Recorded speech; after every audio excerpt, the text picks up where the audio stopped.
Hello किसान भाइयों, नमस्कार। कैसे हैं आप? आई होप आप सब बहुत अच्छे होंगे, बहुत अच्छे से ग्रो करते होंगे।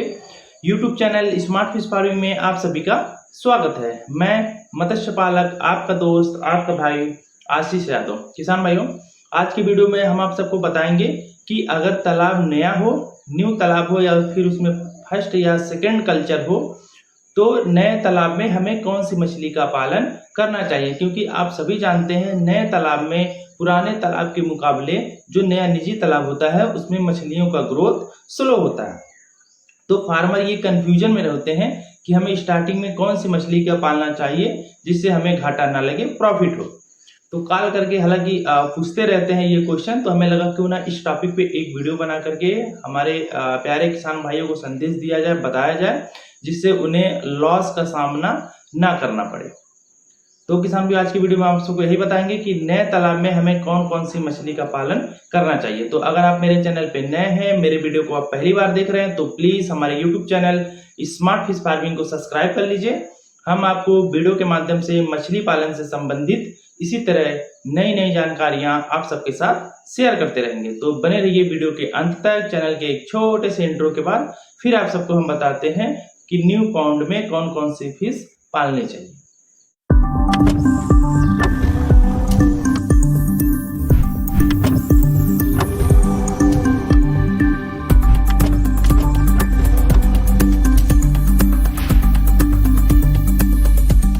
किसान भाई, चलिए वीडियो को स्टार्ट करते हैं। आपको हम बताते हैं कि नए तालाब में कौन सी मछली पालनी चाहिए। देखिए, अगर आपका बजट अच्छा है, तालाब नया है, आपके पास बजट है, राउंड फिगर में अगर देखें 1 एकड़ का तालाब है, हम 1 एकड़ के तालाब को लेकर के चलते हैं।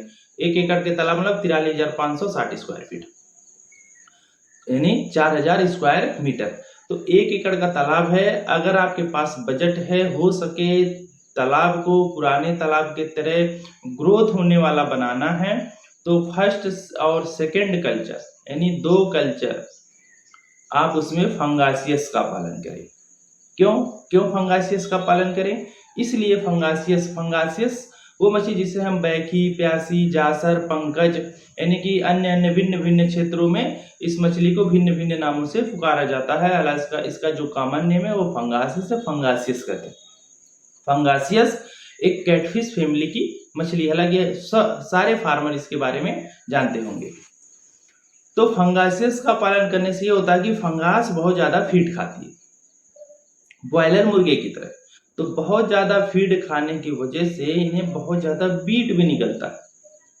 तो ज्यादा बीट जब निकलता है तो जमीन के नीचे जा करके एकत्रित होता है, जिसे हम लोग बोलते हैं ज्यादा बीट हो गया, अमोनिया बढ़ गया।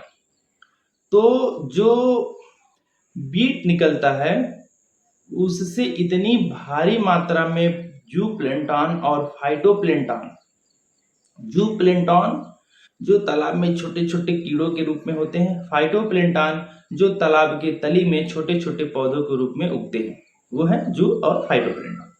तो इतनी मात्रा में बनते हैं, इतनी मात्रा में आप नॉर्मल विधि से जैसे दवाई वगैरह प्रयोग करके या फिर किसी भी प्रकार की चीजों का प्रयोग करके, खाद वगैरह का प्रयोग करके आप उतनी मात्रा में नहीं बना सकते हैं जितनी मात्रा में फंगासियस के बीट से तालाब में जूप्लेंटॉन और फाइटोप्लेंटॉन का निर्माण होगा।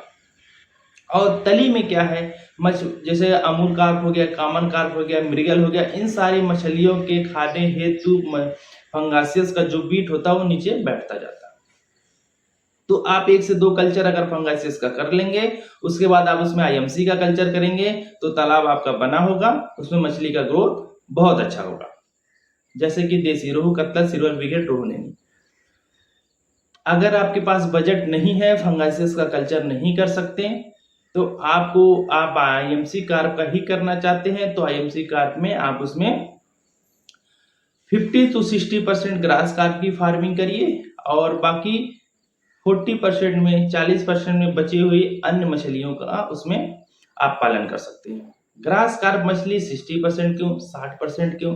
क्योंकि ग्रास कार्प मछली ज्यादातर उसका ग्रोथ हरा चारा खाने की वजह से होती है। और ग्रास कार्प ही एक ऐसी मछली है जो एक दिन में अपने वेट का 3 गुना खाना खा सकती है। 1 किलो की ग्रास कार्प 3 केजी फीड वो ले सकती है प्रतिदिन। तो जाहिर सी बात है, जो मछली ज्यादा फीड लेगी वो मछली ज्यादा बीट निकालेगी। तो ग्रास कार्प का भी बीट जब नीचे जाकर के बैठेगा तो बाकी मछलियां खाएंगी, प्लैंटन का निर्माण होगा, बाकी मछलियां उसे खाएंगी, उनका भी ग्रोथ होगा। और रहा ग्रास कार्प की ग्रोथ की बात, तो ग्रास कार्प मछली तो हरे चारे पे भी पल जाएगी। इसमें कोई बहुत नई विधि नहीं है, बहुत सारे यूट्यूबर्स हैं जो इन बातों को बताए हैं, हमने भी बहुत सारे वीडियो में इस बात पे चर्चा किया हुआ है। तो अगर आप इस प्रकार से करेंगे तो आपको लॉस नहीं होगा, आपकी मछली का अच्छा खासा ग्रोथ होगा। तो किसान भाई आशा करते हैं कि ये वीडियो देख करके आपको 100% सेवली समझ में आ गया होगा कि नए तालाब में हमें कौन सी मछली का पालन करनी चाहिए। तो अगर ये वीडियो आपको पसंद आया हो तो प्लीज वीडियो को लाइक करें, शेयर करें, कमेंट्स करें और हमारे YouTube channel smart fish farming को सब्सक्राइब करें, हमें सपोर्ट करें। और किसान भाई अगर आप मछली पालन की ट्रेनिंग लेना चाहते हैं या मछली पालन से रिलेटेड सीड की जरूरत हो, जैसे कि जियाई कतला हो गया, जयंती रोहू हो गया, अमूर कार्प हो गया, किसी भी प्रकार की अगर आपको सीड की जरूरत हो, जैसे सिंगी हो गया, देसी मांगुर हो गया, कतला हो गया, सिल्वर बिगेट रोहू टैनी हो गया, चीतल हो गया, ब्लैक कार्प हो गया, तो आप हमारे व्हाट्सएप नंबर पे कांटेक्ट कर सकते हैं। तो किसान भाइयों अभी के लिए आपसे विदा लेते हैं। कल एक मछली पालन से रिलेटेड नई जानकारी लेकर के आप सबके सामने फिर उपस्थित होंगे। तो अभी के लिए नमस्कार, धन्यवाद।